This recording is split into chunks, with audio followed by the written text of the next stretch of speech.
Hi guys, কেমন আছো সবাই? আশা করি ভালো আছো গাইস। অনেকদিন ধরে আমি একটা ভিডিও আপলোড করবো ভাবতেছিলাম, বাট সময় হচ্ছিল না, সুযোগ হচ্ছিল না, যার কারণে আপলোড করা হচ্ছিল না। আসলে এই ভিডিওটা হচ্ছে মূলত কিভাবে একটা পুরাতন ট্যাঙ্ককে তোমরা নতুনের মতো করে ঝকঝকে তকতকে পরিষ্কার করতে পারবা সেই বিষয়ে। আমি মূলত আমার যে প্লাস্টিকের ব্রিড ট্যাঙ্কটা আছে ওইটাকে পরিষ্কার করে দেখাবো। তোমরা চাইলে যে কোনো ধরনের ট্যাঙ্কে একই প্রসেস অ্যাপ্লাই করতে পারবা, হোক সেটা কাচের, হোক সেটা প্লাস্টিকের, বা যে কোনো মেটেরিয়ালের। এই হচ্ছে আমাদের প্লাস্টিকের ট্যাঙ্ক। এটার অবস্থা একদম বেহাল হয়ে গেছে, চারিদিকে একদম শালা টাওলা জমে একাকার অবস্থা। তো এইটাকে এখন আমাদেরকে ক্লিন করতে হবে।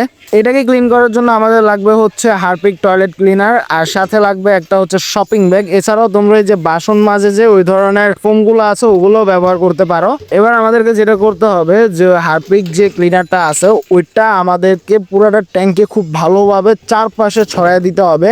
মানে কিপটামি করা যাবে না, খুব ভালোভাবে দিতে হবে, যাতে এখানে যে পুরা অ্যাকোয়ারিয়ামটা, পুরা ট্যাঙ্কটা, এটা যাতে আমরা কমপ্লিট করতে পারি, একদম ঘষে মেজে ওটা যাতে ভালোভাবে ধুইতে পারি, এরকম ভাবে এটাতে দিতে হবে। দেখো আমি চারিদিকে দিয়ে দিছি। দেওয়ার পরে 5 থেকে 10 মিনিট এটাকে রেখে দিতে হবে।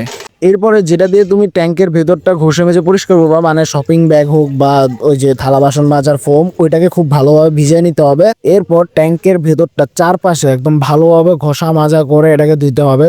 তোমরা যদি ভালোভাবে নোটিস করো তাহলে বুঝতে পারবা। এই যে দেখো আমি একটু ঘষা মাজা করাতে এই জায়গাটা কতটা ডিফারেন্স তৈরি হয়েছে, মানে কতটা ক্লিন হয়ে গেছে। এভাবে তোমরা পুরোটা ট্যাঙ্ক পরিষ্কার করবা, ঘষা মাজা করবা। এবার ঘষা মাজা শেষে তোমরা তোমাদের ট্যাঙ্কটাকে খুব ভালোভাবে পানি দিয়ে ধুয়ে নিবা। আর তোমরা অবশ্যই তোমাদের হাতটাকে ভালোভাবে ধুয়ে নিবা সব কাজ শেষ করে, কারণ তুমি হারপিক দিয়ে কাজ করছো, ওটা খুব অ্যাসিডিক হয়, যার কারণে তোমার স্কিন বা তোমার বডির জন্য এটা কিছু প্রবলেমস ক্রিয়েট করতে পারে। সো তোমরা অবশ্যই এদিকে খেয়াল রাখবা। সবচেয়ে ভালো হয় যদি তোমরা কাজটা হাতে গ্লাভস পরে করো। তো এই হচ্ছে আমাদের ট্যাঙ্ক একদম ঝকঝকে তকতকে করে পরিষ্কার করে নিয়ে আসছি। আমি এটাতে বালি দিয়ে ফেলছিলাম, আমার মনে ছিল না ভিডিও করার কথা। তো যাই হোক, এটা দেখতেই পাচ্ছ তোমরা কতটা ক্লিন হয়েছে, কতটা পরিষ্কার হয়ে গেছে। এবার তোমরা যেটা করবা, এটাতে সামান্য পরিমাণ পানি দিয়ে এটাকে রোদে রেখে দিবা প্রায় একদিন মতো, যাতে এটাতে যে তুমি হারপিক দিয়ে যে ওয়াশ করছো এটাকে, ওইটার প্রভাবটা মানে হারপিকের অ্যাসিডিক ভাবটা যাতে এখান থেকে চলে যায়। তা না হলে তুমি যদি এটাতে মাছ দাও তাহলে তো সেটা মাছের জন্য ক্ষতিকারক হতে পারে। ওকে, প্রায় একদিন রোদে রাখার পরে তোমার যে পানিটা ছিল ট্যাঙ্কে, ওই পানিটা তুমি সম্পূর্ণভাবে ফেলে দিবা।